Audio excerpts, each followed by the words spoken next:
이 복음에 대해서 우리가 계속 나눴는데요. 복음은 예수 십자가의 복음이고 또 하나님 나라의 복음이다 했습니다. 성경 시작부터 창세기 1장의 창조로부터 해서 오늘 우리가 볼 마지막 주의 재림으로 주어진 새 창조, 천지가 창조되었다면 마지막 날에는 이제 새 하늘과 새 땅, 이 신천 신지가 창조되는 이 성경 전체가 이 하나님 나라의 복음으로 되어 있고, 이 하나님 나라의 복음을 우리에게 결정적으로 성취하시고 이루신 사건이 이 십자가 사건이죠. 그래서 십자가의 복음이다 말합니다. 그래서 우리가 1과부터 벌써 1년 전 얘기라서 참 옛날 얘기네요. 우리가 1과부터 창조를 보았는데요. 창조는 하나님 나라의 시작이다. 하나님 나라의 창조다 했습니다.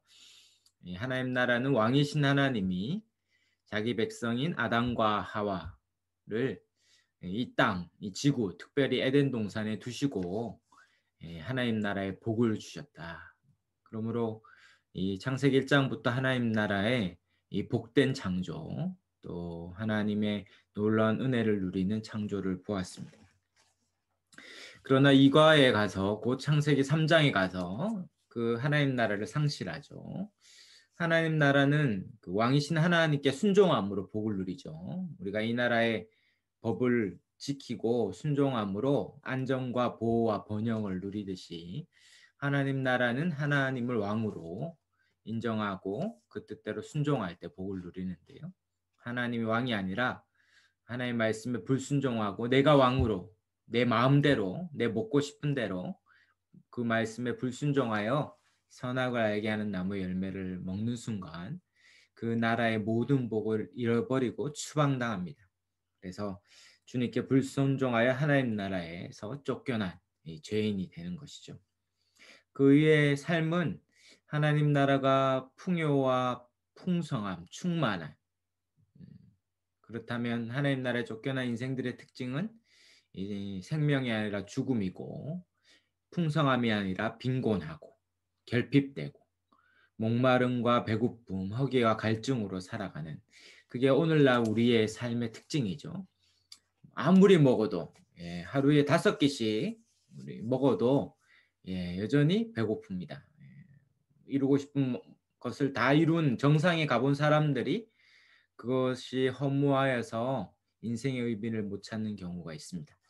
엄청난 부를 이룬 사람도 그 정도 부를 이루면 얼마나 행복할까 싶은데 실상 그 사람도 우리랑 먹는 게 다르지 않고 그 사람이 뭐 한 돈이 한 1조가 있으니까 100끼씩 하루에 먹는 게 아니잖아요. 오히려 먹을 시간이 없는데 그러므로 이 땅에 무엇으로도 우리의 이 빈곤함과 결핍을 채우지 못하는 것이죠. 그것이 죄로 인해 이 땅에 하나님 나라에 쫓겨난 사람들의 특징입니다. 우리가 상과에서 우리가 잘 아는 대로 그런 죄의 대가를 주님이 십자가에서 치르심으로 우리가 스스로 해결할 수 없기에 하나님 편에서 죄 없는 예수님이 이 땅에 오셔서 우리를 대신하여 십자가에 죽으심으로 우리의 죄가 사해지는 길을 내셨죠. 죄는 반드시 대가를 치러야 되죠. 이 형벌을 누가 죄값을 받아야 돼요. 그런데 이 땅에 다 죄인이기 때문에 다 죄인인지 어떻게 합니까? 다 죄의 결과로 죄의 삭시 사망이죠. 안 죽는 사람이 없죠. 그러므로 다 죄인이에요. 그러므로 이 땅에서는 우리를 대신하여 해결할 존재가 없어요. 그래서 하나님 편에서 자기 아들을 이 땅에 보내셔서 성육신했다는 건 죄 없이 이 땅에 오셨다는 뜻이고 가장 최악의 상황이는 40일 금식하는 그 순간 시험을 당할 때 이기셨죠. 말씀으로 이기셨어요. 그리고 가장 결정적인 이 진노의 잔을 겟세마네 동산에서 옮겨달라고 기도는 했지만 결국 순종하여 십자가의 길을 가는 그래서 완벽한 순종으로 십자가의 죽으심으로 죄 없는 그분이 십자가의 죽음으로 우리 죄는 그분이 가져가셔서 해결하시고 그분이 다 이루신 의로움은 믿음으로 우리한테 와서 얻습니다. 그것이 바로 이 사과에서 우리가 봤던 이 믿음이죠, 믿음. 어떻게 예수님이 행한 이 모든 일, 2000년 전에 행한 모든 일을 우리의 것으로 가집니까? 이것을 믿음이라는 아주 놀라운 신비로운 일들이죠. 믿음으로 예수님이 이루신 모든 제사함 은총을 내 것으로 가져오고 우리의 죄는 예수님이 다 가져가서 해결하시고 예수님이 이룬 완벽한 순종으로 이룬 의로움도 우리 것으로 얻죠. 그리고 그분이 이제 부활하고 승천하여 보좌 우편에서 지금 우리를 다스리고 통치하고 계시기 때문에 이제 그분의 보호와 돌봄 가운데 이제 하나님 나라의 왕으로 그분의 돌봄 가운데 그분의 백성으로 살아가는 복을 누립니다. 그게 오가였죠. 이 사과가 주님으로 부활 승천하셨고 이 모든 걸 오가에서 믿음으로 얻고 육가는 무엇이죠? 이것을 우리 것을 어떻게 삼느냐 할 때 이 그리스도 안에, 주 안에, 예수 안에. 이 성경은 특별히 신약 성경에는 이 in Christ 우리 기억이 나시나요? 주 안에, 그리스도 안에, 주 안에 있는 자에게 땅 근심 있으랴. 예. 주 안에서 이 모든 복을 누립니다. 우리가 믿는 순간 어떤 일이 일어나냐면 우리를 쫙 데리고 아담 안에 있던 우리를 데리고 예수 안에 첫 아담 안에선 그 대표 안에서 다 죽었는데 이제 우리는 둘째 아담으로 마지막 아담으로 오신 예수님 안으로 넘어가서 그 안에서 완벽한 보호를 얻습니다. 복음서에 보면 그 폭풍이 불잖아요. 예수님 태운 배에서 폭풍이 부는데 예수님이 탄 그 배는 안전하죠.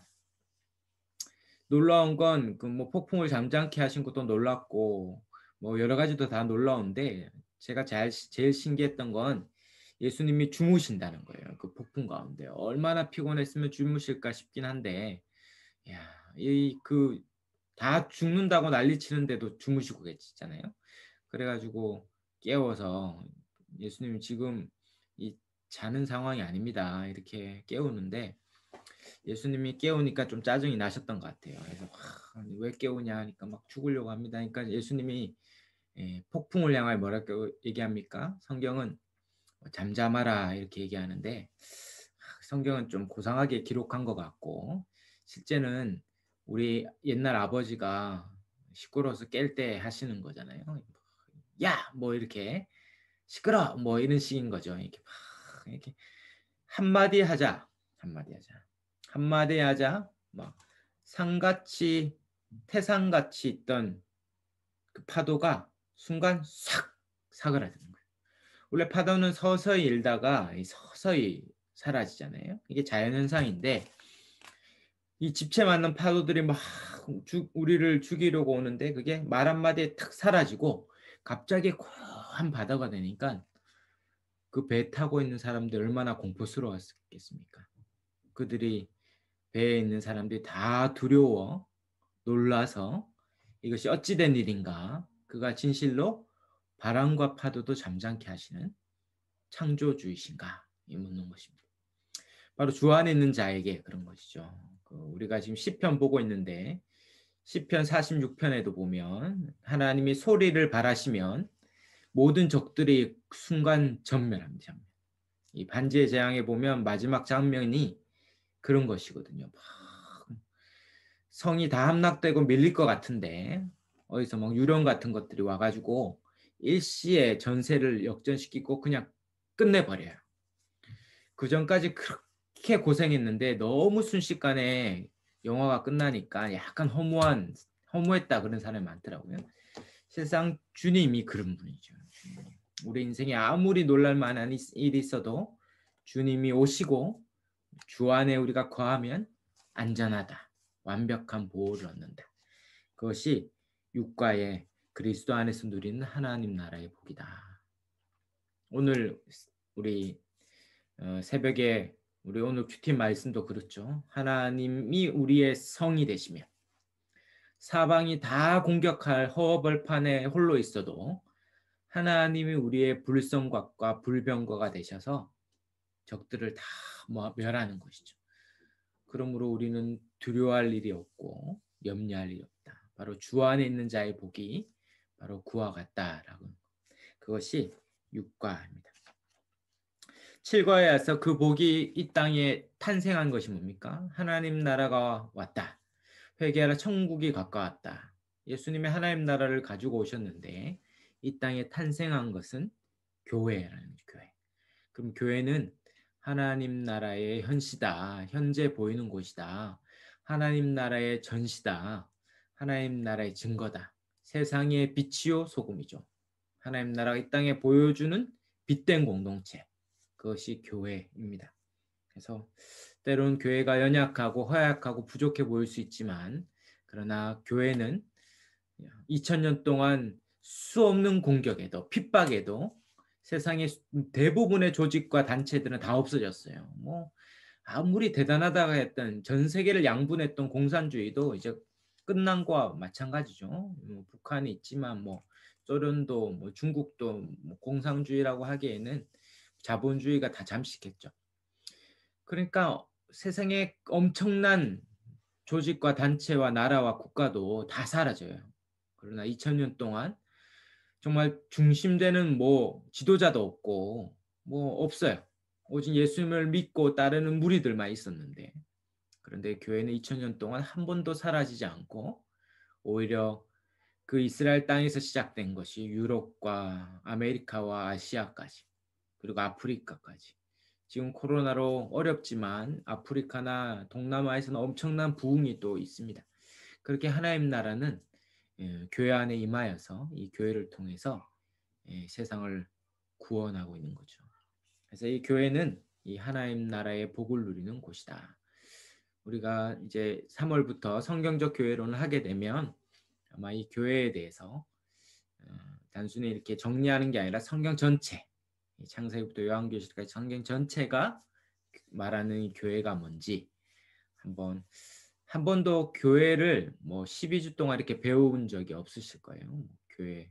저도 이걸 가르치기 전에는 그런 배운 적이 없었기 때문에 아무도 안 가르쳐 줘 가지고 이제 제가 스스로 같이 연구해 가지고 나누는 건데 그래서 한번 기회가 될 때 뭐 이 교회가 뭔지 평생 다 이제 교회 다니실 거잖아요. 애들 말로 이제 교회를 끊는다 이런 표현을 쓰는데 교회를 안 끊으실 거니까 그래서 교회가 뭔지 교회의 약속들 주시는 복들 한번 같이 배우면 좋겠습니다. 그 교회 안에 들어와서 일어나는 실체가 뭐냐면 팔과의 사랑이죠. 사랑. 바로 하나님 나라에 들어간 사람들의 특징은 사랑이고 하나님을 사랑하고 이웃을 내 자신같이 사랑합니다. 이게 어떻게 가능한가? 나도 나를 사랑하기 버거운데 가족도 사랑하기 버거운데 교회 안에 형제 자매들을 내 자신같이 사랑하는 일들이 어떻게 가능한가? 이게 왜 어렵습니까? 내가 내 자신처럼 사랑해도 상대방이 그렇게 할지 안 할지 모르기 때문인데 그러나 모든 사람이 같은 마음. 그래서 성경은 한 마음, 한 몸, 한 세 사람, 하나 되라, 하나 되기를 힘쓰라 이런 말을 많이 쓰는 그렇게 하나 되어서 같은 마음으로 자기 자신같이 사랑하는 일들이 실제로 일어납니다. 그리고 천국은 이것이 완성되는 곳이겠죠. 그리고 이 사랑이 얼마나 큰지를 국가를 통해서 이제 비용 계산을 해야 되겠죠. 이 땅에 자기를 위해 살아가는 것인가 계속 아니면 하나님 나라를 위해서 자기를 부인하고 자기 십자가를 지고 주를 따를 것인가 이 비용 계산을 해야 됩니다. 정말 하나님을 따를 때 처자와 재물과 모든 것을 버리고 주를 따르면 100배의 복을 얻는다 했는데 정말 비용 계산을 잘해서 정말 주를 따르는 것이 비교할 수 없는 최고의 가치인지 알아서 따르겠느냐 묻는 것이죠. 그럴 때 장차 받을 복의 핵심이 뭡니까? 그게 바로 마지막 십과 드디어 대망의 하나님 나라가 완성돼서 우리가 들어갈 재림으로 인하여 완성될 그 나라라는 것이죠. 그러므로 이 재림, 완성될 천국, 이 하나님 나라를 생각하는 건 우리에게 너무 중요합니다. 그래서 우리 신앙 전부를 결정하고 우리가 거룩하게 살고 이 땅에서 믿음으로 살고 신앙을 저버리지 않을 수 있는 가장 큰 힘은 바로 우리가 장차갈 이 완성될 천국 주의 재림을 날마다 생각하는 것이죠. 모든 경건한 믿음의 선배들이 다 그렇게 살았거든요. 그래서 오늘 이 마지막 과를 이제 정리하면서 이 전체가 딱 매듭이 지어질 것 같습니다. 우리 156페이지였죠. 우리 10과 이제 한번 지난주 이어서 한번 보겠습니다. 10과는 하나님 나라의 완성, 주님의 재림이었고, 우리가 157페이지에 지난주 했듯이 첫 번째는 하나님이 반드시 다시 오신다. 얼마나 안 믿었으면 복음서에 보면 주님이 다시 오신다고 너무 많이 말해요. 마지막 때에 대해서 내가 온다, 곧 온다. 요한계시록 성경 마지막 장에 마라나타 주 예수여 곧 오시옵소서, 곧 온다. 그것이 주님이 우리에게 가르쳐 주는 당부입니다. 반드시 다시 오시죠. 반드시 속히 올 것이다. 예고해 주고 있습니다. 언제 오느냐? 우리 159페이지에 3번에 했던 것처럼 그때와 시는 아무도 모른다. 하물며 성자 예수님도 모르고 누구만 압니까? 성부 하나님만 알아요. 그분의 주권하에 가장 정확한 때 오니까 그것을 가늠하려고 할 필요조차 없다. 주님은 우리가 생각하기에 가장 정확한 때에 오기 때문에 우리는 그날을 준비하는 거죠. 예고 없이 오니까 우리는 그날을 준비해야 합니다. 161페이지에 주님이 그럼 오시면 무엇을 합니까? 구원과 심판을 행하시죠. 바로 하나님께서 자기 백성을 구원하시고 하나님을 대적한 악한 자들은 심판하시고 멸하신다. 그 구원과 심판의 기준이 뭐라고 했습니까? 바로 하나님 말씀을 믿고 그 믿음대로 순종하여 살았는가로 증명하겠다 말합니다. 우리 164페이지에 했었죠. 164페이지에 바로 믿음은 우리가 행위로 구원받지 않죠. 믿음으로 구원받아요. 그러나 그 믿음은 반드시 그에 합당한 거룩한 삶의 열매로 증명돼요. 믿음은 결코 가만히 있지 않고 믿음은 움직이고 역동해서 스스로 믿음을 확증합니다. 자기도 이게 참 믿음인지 내 삶을 통해서 스스로 안심하고 이건 내가 아니거든요. 옛날에 나라면 결코 이렇게 순종할 수 없고 행할 수 없는 일인데 정말 있을 수 없는 일이 일어난 거예요. 그러므로 이것은 하나님이 하신 것입니다. 그리고 다른 사람을 통해서도 이 참 믿음이 그 삶을 통해서 드러나는 거죠. 그러므로 참 믿음과 가짜 믿음이 그 순종을 통해서 드러납니다. 그 순종의 핵심은 우리가 앞에서 8과에서 봤던 사랑이죠. 사랑. 바로 하나님이 우리에게 주신 내가 너희를 사랑한 것이 서로 사랑함으로 모든 사람이 너희가 내 제자인 줄 알리라. 이 사랑으로 증명됩니다.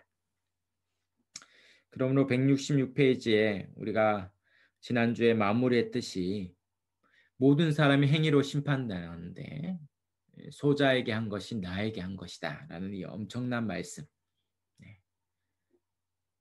소자에게 한 것이 주님께 한 것과 같다는 거죠. 부지불식간에 천사를 대접한 아브라함처럼 실제는 나에게 되돌려받을 수 없는 선행. 내가 수고하고 애를 쓰면 누군가 갚아주면 그거는 하늘에 쌓이지 않는데 돌려받을 게 전혀 없는 가장 연약한 자 소자에게 돕고 섬김으로 하나님이 그것을 나에게 한 것으로 여기시는 그것이 영생과 영벌을 결정한다라고 우리 마태복음 25장에서 마지막 날에 양과 염소를 가르듯 그렇게 가른다 이야기하고 있습니다. 이것이 우리에게 엄중한 하나님의 말씀입니다. 이제 오늘 마지막 167페이지인데요. 이제 끝이 왔습니다. 하나님 나라를 완성하실 것이다. 주님이 하나님 나라를 완성하러 이 땅에 다시 오실 거예요. 요한계시록 21장 1절에서 7절이죠. 우리 읽기만 해도 사모함이 되는데 다 살아계십니까? 네, 괜찮으신가요? 네, 우리 한번 같이 읽어볼까요? 요한계시록 21장 1절에서 7절 우리 같이 한번 읽겠습니다. 시작. 또 내가 새 하늘과 새 땅을 보니 처음 하늘과 처음 땅이 없어졌고 바다도 다시 있지 않더라. 또 내가 보매 거룩한 성 새 예루살렘이 하늘께로부터 하늘에서 내려오니 그 준비한 것이 신부가 남편을 위하여 단장한 것 같더라. 내가 들으니 보좌에서 큰 음성이 나서 이르되 보라 하나님의 장막이 사람들과 함께 있음에 하나님이 그들과 함께 계시리니 그들은 하나님의 백성이 되고 하나님은 친히 그들과 함께 계셔서 모든 눈물을 그 눈에서 닦아주시니 다시는 사망이 없고 애통하는 것이나 곡하는 것이나 아픈 것이 다시 있지 아니한 처음 것들이 다 지나갔음이러라. 보좌에 앉으신 이가 이르시되 보라 내가 만물을 새롭게 하노라 하시고 또 이르시되 이 말은 신실하고 참되니 기록하라 하시고 또 내게 말씀하시되 이루었도다. 나는 알파와 오메가요 처음과 마지막이라. 내가 생명수 샘물을 목마른 자에게 값없이 주리니 이기는 자는 이것들을 상속으로 받으리라. 나는 그의 하나님이 되고 그는 내 아들이 되리라. 아멘. 아멘. 네, 아주 멋진 말씀이죠. 우리 같이 정리해 본다면 1번에 주 대신 예수님은 반드시 다시 오십니다. 할렐루야. 네, 다시 오십니다. 다시 오십니다. 그리고 다시 오셔서 구원하시고 심판을 행하신다 했죠. 그러나 다시 오셔서 구원하시고 심판하시는 것이 중요한 일인데 그게 최종 목적이 아니에요. 예수님이 다시 오시는 최종 목적은 하나님 나라를 완성하시는 거예요. 이걸 다 기억해요. 주님이 다시 오셔서 하나님 나라를 완성하죠. 그럼 하나님 나라를 완성하기 위해 가장 필요한 일이 뭡니까? 이 땅이 완벽한 천국이 되기 위해서 이 땅의 모든 악을 없애버리는 거죠.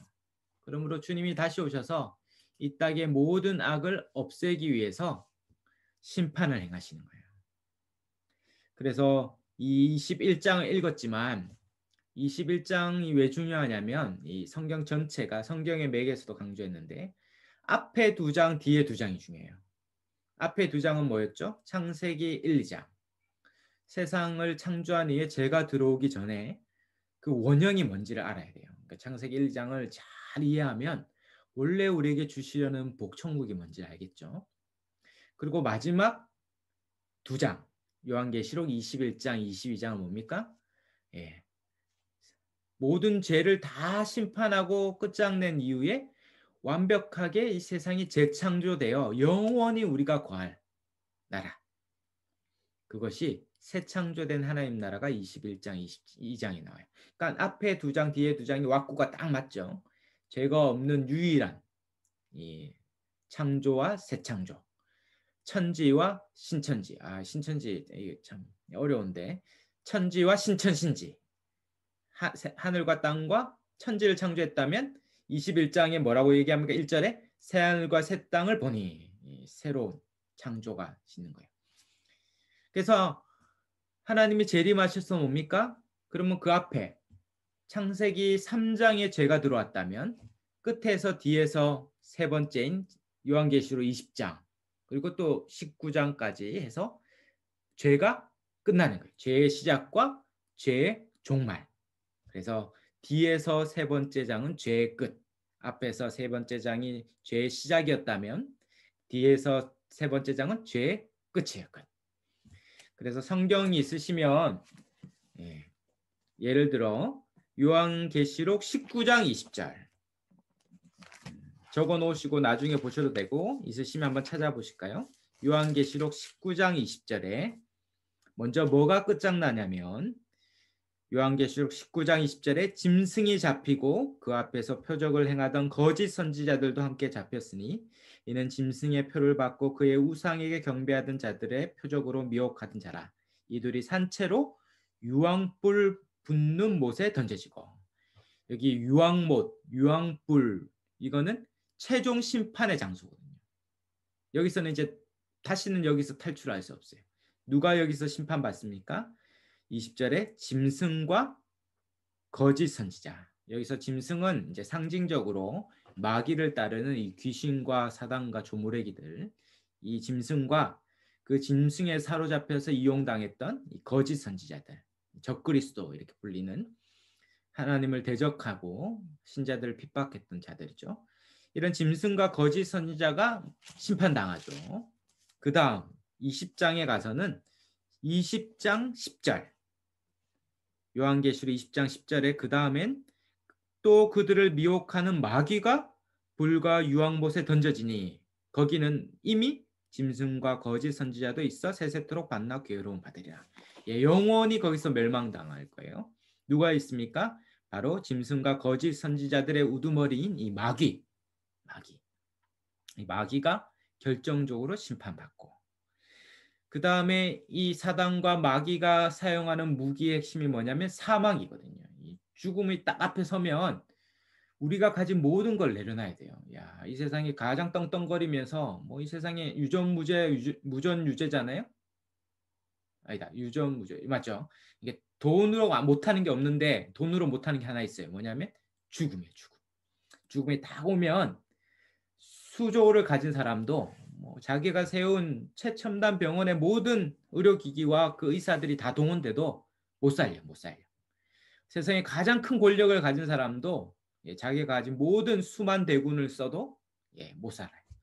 이 죽음이란 가장 강력한 무기가 있는데 오늘 성경에 보면 요한계시록 20장 14절 15절 14절 사망과 음부도 어떻게 됩니까? 불못에 던져지니 이것은 둘째 사망 곧 불못이라. 누구든지 생명책에 기록되지 못한 자는 불못에 던져지라. 이 사망도 끝장나요. 그리고 15절에 그를 추종하는 자들도 끝나죠.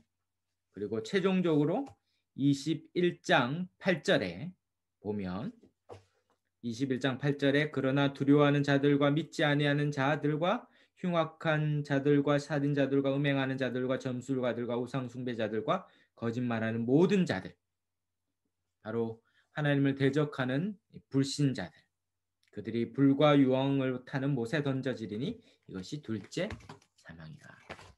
무슨 말입니까? 창세기 3장에서 시작된 그 모든 죄가, 그 죄를 짓게 했던 이 뱀과 마귀와 사단과 그들이 했던 죄의 삭신 사망까지, 그리고 그를 따랐던 추종자들과 하나님을 대적했던 불신자들이 끝에서 세 번째 장인 19장 20장에 이르러서 다 끝장나고 드디어 21장 9절부터 해서 새하늘과 새 땅의 새로운 세계가 시작돼요. 바로 주님이 재림하셔서 하는 일이 뭐라고요? 모든 악을 제해버리고 하나님 나라를 완벽하게 완성하는 일을 한다. 이게 핵심이다. 다 괜찮으신가요? 네. 재밌죠? 예, 막 재밌으라고 강요하고 있는데 뭐 안 재밌어도 어쩔 수는 없습니다. 예. 예. 그렇게 하나님이 우리를 구원하여 완벽한 세계를 만들기 위해 악을 다 제하고 이제 다시는 유혹할 대상, 마귀도 없고 우리를 두렵게 하는 죽음도 없고 죽음이 없으니 질병도 없고 악이란 존재 자체, 우리도 정화시켜서 우리 안에 있는 죄의 속성과 죄의 정욕이 없어요. 그러니까 뭡니까? 이전에는 죄를 지을 수밖에 없던 죄인에서 구원받으면 지금 우리는 죄를 안 지으려면 안 지을 수도 있지만 그러나 죄를 또 짓기도 하죠. 이런 불완전한 상태지만 마지막 완성의 나라에 가면 죄를 안 짓는 상태. 최고의 상태입니다. 최고의 상태. 이게 아우구스티누스 어거스틴이 세상을 네 가지로 구분한 건데 첫 아담은 죄가 없는 상태였거든요. 죄가 없었어요. 죄는 원래부터 창조되지 않았죠. 밖에서부터 들어왔죠. 그러나 죄가 없지만 이건 연약함이 있어요. 왜요? 죄의 유혹에 넘어갈 가능성이 있었는데 결국 넘어갔죠. 죄가 없는 상태에서 두 번째는 죄를 짓는 상태. 죄를 안 지을 수 없어요. 사단이 시키는 대로 죄의 종로로 타던 죄를 짓는 상태에서. 세 번째, 주님을 믿음으로 죄를 안 지으려면 안 지을 수 있는 상태. 갈라디아서 5장에 성령을 따라 행하라. 그리하면 죄를 안 짓는 거예요. 성령께서 오셔서 죄를 안 지을 수 있지만 그러나 여기서도 여전히 연약함이 있는데 죄를 안 지으려고 하지만 예전에 내 안에 있는 죄의 경험들, 습관들, 그다음에 불신 세력들, 악한 마귀의 유혹들이 있기 때문에 한 번씩 넘어가요. 뭐 여러분도 그럴 텐데 한 1년에 한 번 정도 죄를 짓잖아요, 우리가. 그것도 뭐 안 지을 때도 있지만 우리가 거의 이제 죄를 안 짓게 될 텐데, 그게 죄를 안 지으면 안 지을 수 있지만 그러나 지을 때도 있어요. 그러나 마지막 네 번째 하나님 나라가 완성되는 그날에는 모든 악이 다 끝나고 죄를 안 짓는 상태. 완벽한. 거기엔 죄가 없어요. 미움이라는 존재 자체가 없습니다. 여러분이 가장 성령 충만했을 그 상태가 영원히 계속 지속된다라는 것이죠. 그때는 우리의 영적인 상태뿐만 아니라 2번에 보면 167페이지 2번에 보면 우리의 몸도 영광스러운 몸으로 부활할 거예요. 그 영광스러운 몸의 상태가 어느 정도입니까? 영광 중에 계신 예수님과 같은 몸이고 완벽하게 정화된 새하늘과 새 땅에 살기에 적합한 몸이 됩니다.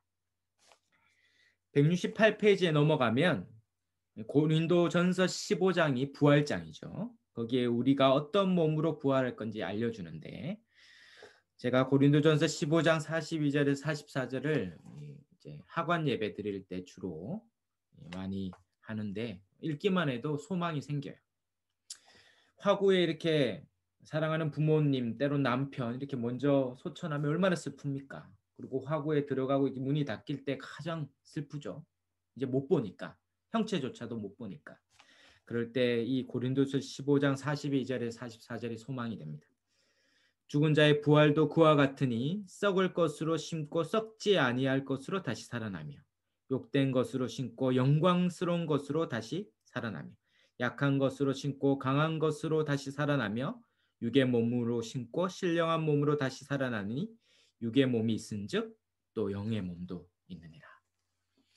예, 우리의 몸은 이제 표현이 그렇지만 썩고 있잖아요. 안티에이징 이렇게 하면 주님의 불순종하는 겁니다. 이게 원래 이렇게 썩게 돼 있어요. 이렇게 썩게 돼 있어요. 50견, 50견 다음에 60견, 이제 70견, 80견 이거 오는 거예요. 이게 몸이 점점 쇠하죠. 그러나 장차 그날이 되면 썩지 아니할 것으로. 할렐루야. 천국에는 50견이 없습니다. 팔이 번쩍번쩍 올라갈 거예요. 막 걸어도 무릎이 안 아플 겁니다. 우리 권사님들 거기 하나도 쇠함이 없어요. 뭐라고 얘기합니까? 영광스러울 거예요. 거기에는 보톡스 맞을 필요가 없습니다. 다 피부가 펴질 것이요. 뭐 박피 뭐 필랍니까? 필레? 필 뭐죠? 예. 그 뭐 얼굴이 하얘질 거예요. 하여튼 태양같이 빛날 거예요. 거기에 영광스러운 몸으로 변할 거죠. 머리숱도 많아질 겁니다. 이제 뭐 저한테 얘기하는 건데 또 강한 몸이 될 거예요. 연약함이 없습니다. 질병이 있습니까? 몸에 연약함이 있습니까? 강한 몸. 그리고 신령한 몸, 영의 몸. 멋질 겁니다. 스스로도 멋질 것이요. 서로를 보면서 너무 감탄할 거예요. 영원토록 아름다울 것이죠. 장애인들이 이 장애가 있는 장애인들이 천국 가면 아름다워질 겁니다. 그게 어떤 시기인지는 잘 모르겠어요. 아름다울 거예요. 김지서 씨인가요? 그 화상을 입은 그분은 이제 생전에 수술을 해서 회복할 수 있는데도 하나님 주신 것을 감사한다는데 어떤 식인지 모르겠어요. 그러나 스스로도 100% 만족하고 서로를 보면서 100% 만족하죠. 거기에는 조금의 불편함과 조금의 혐오스럽고 안타까움이란 것 자체가 없는 가장 영화롭고 영광스러운 몸으로 부활할 겁니다. 어느 정도입니까? 갈로 이번에 중간에 빌립보서 3장 20절 21절에 그러나 우리의 시민권은 하늘에 있는지라 거기서부터 구원하는 자 곧 주 예수 그리스도를 기다리노니 기다려요. 왜요? 21절에 일어날 일들을 기다리죠. 그는 만물을 자기에게 복종하게 하실 수 있는 자의 역사로 우리의 낮은 몸을 자기의 영광의 몸의 형체와 같이 변하게 하리라. 우리의 이 낮은 몸 쇠하고 병들고 감기만 한번 걸려도 쓰러지고 코로나의 위협이 있고 이런 이 낮은 몸을 어느 정도는 예수 그리스도의 부활하신 영광의 몸의 형체와 같이 변할 거예요. 할렐루야. 예, 예. 찬양이 절로 나옵니다. 기대할 만한 일들이 일 겁니다. 천국은 어떤 겁니까? 영원히 사는 건데 지금 같은 상태로 영원히 사는 게 아니에요. 만약에 저와 여러분이 지금 같은 상태로 영원히 살면 어떤 분은 그게 복이냐 저주지 이런 분이 있더라고요. 예, 참 스스로 너무 안 사랑하는데 근데 지금 같은 상태로 영원히 사는 게 아니라 완벽하게 질 좋은 최고의 상태로 변형된 다음에 그 상태로 영원히 사는 거죠. 그래야 천국 아니겠습니까? 평화로운 상태로 영원히 살 거예요.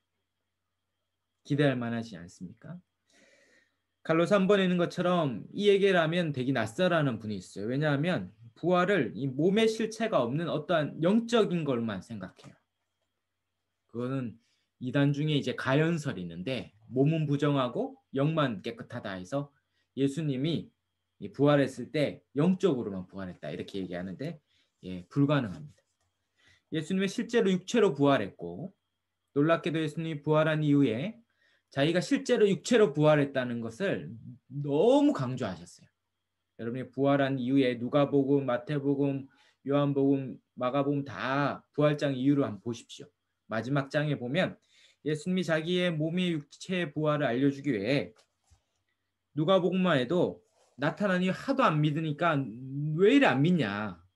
그래서 169페이지에 그 위에 누가복음 24장에 있는 것처럼 37절에 놀라워 무서워하여 그 보는 것을 영으로 유령으로 생각한 거예요. 예수님이.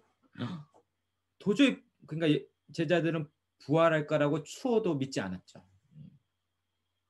어떻게 믿겠습니까? 생각해 보면.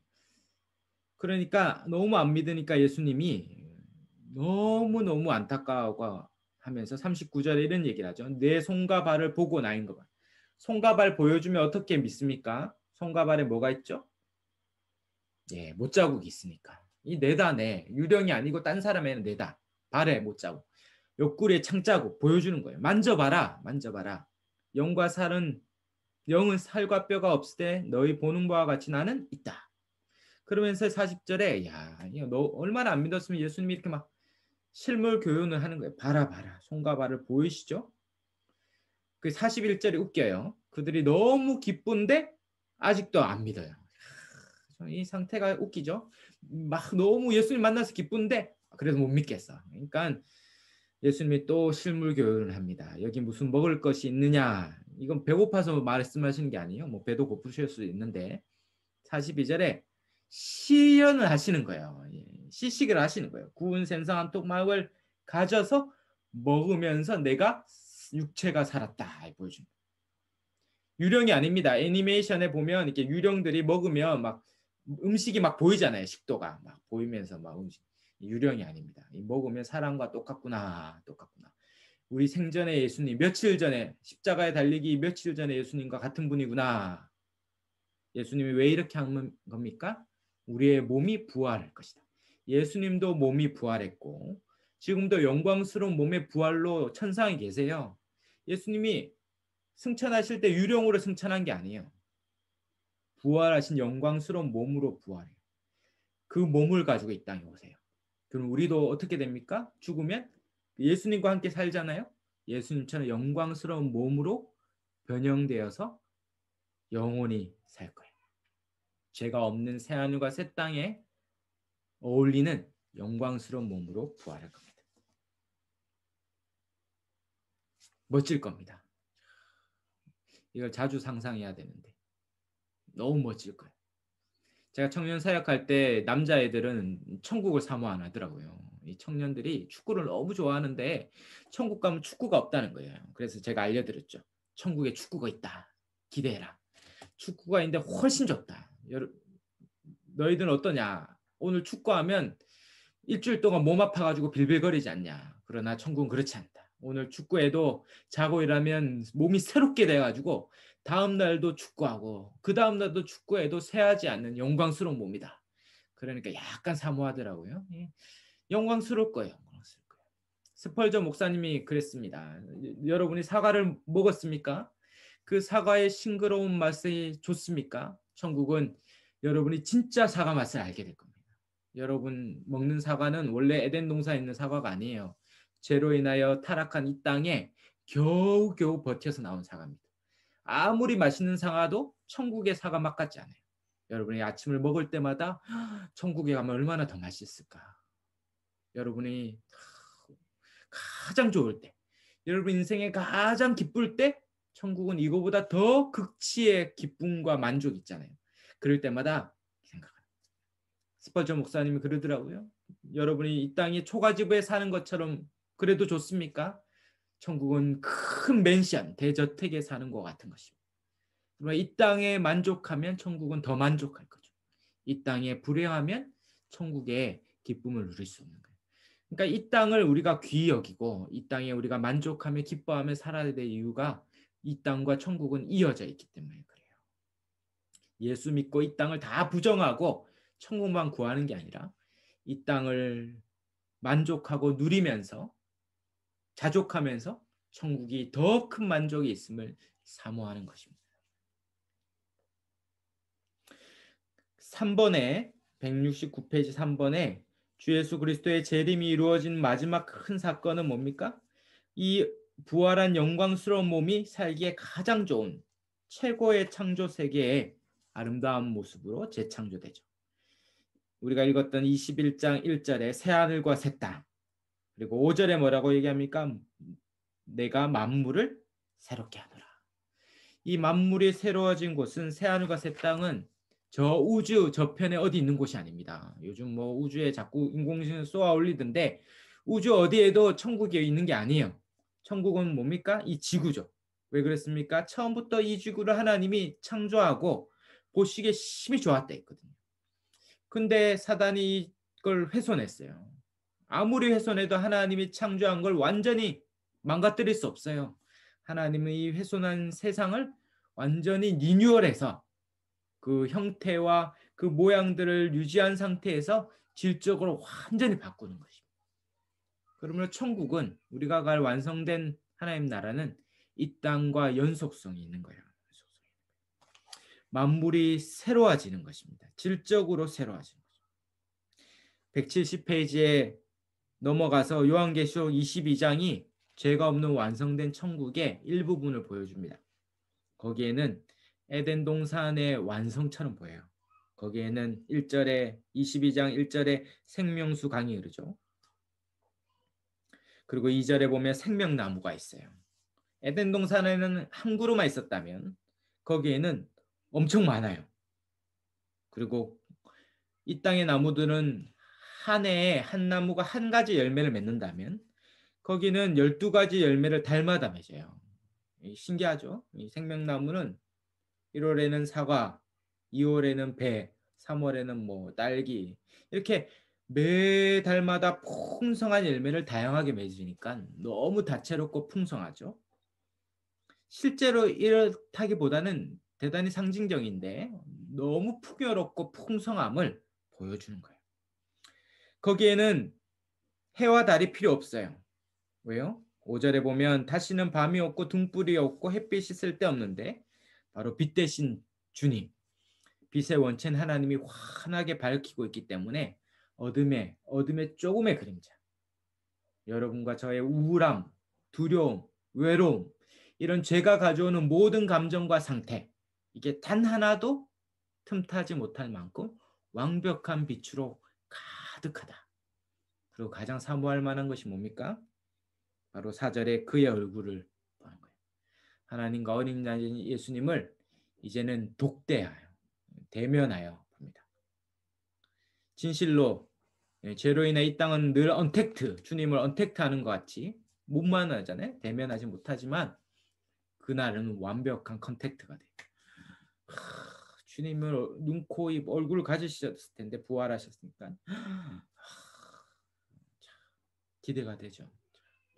그 주님을 볼 겁니다.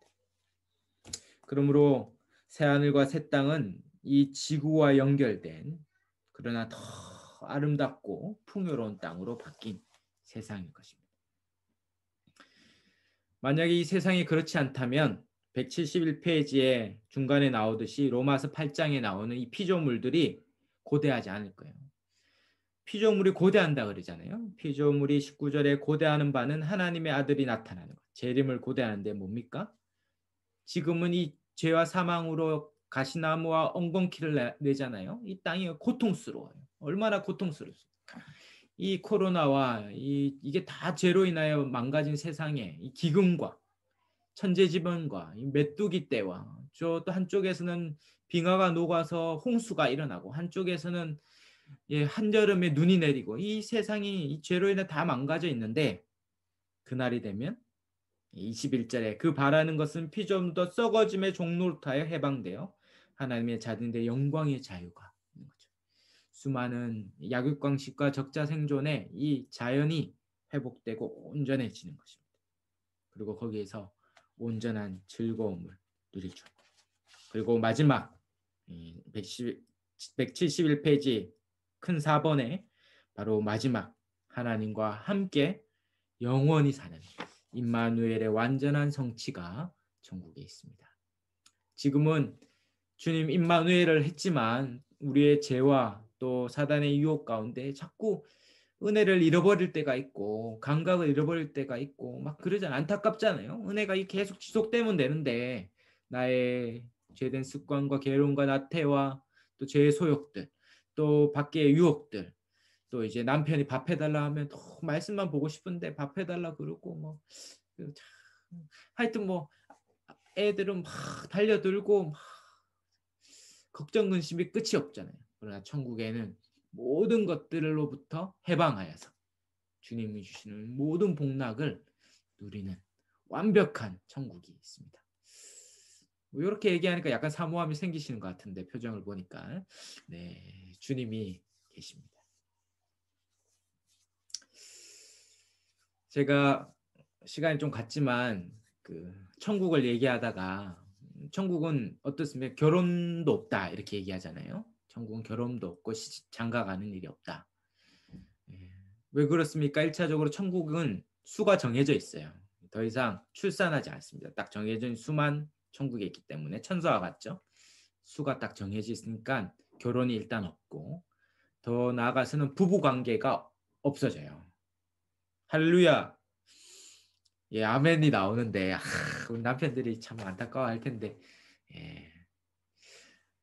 저도 이렇게 이전교회에서 이 설교하니까 마태복음 설교하니까 권사님들이 진짜 크게 아멘 하시더라고요. 남자들은 잘 안 하고 그래서 분위기가 약간 이상하긴 했어요. 그 집에 갔는데 제 아내가 그때가 신혼 때였거든요. 아내가 너무 실망하는 거예요. 이건 사실입니다. 부부 관계가 없어진다니까. 지금은 안 묻습니다. 그때는 그랬어요. 부부 관계 정말 사랑해서 겨우 결혼했는데 부부 관계가 없어진다니 얼마나 서운하겠습니까?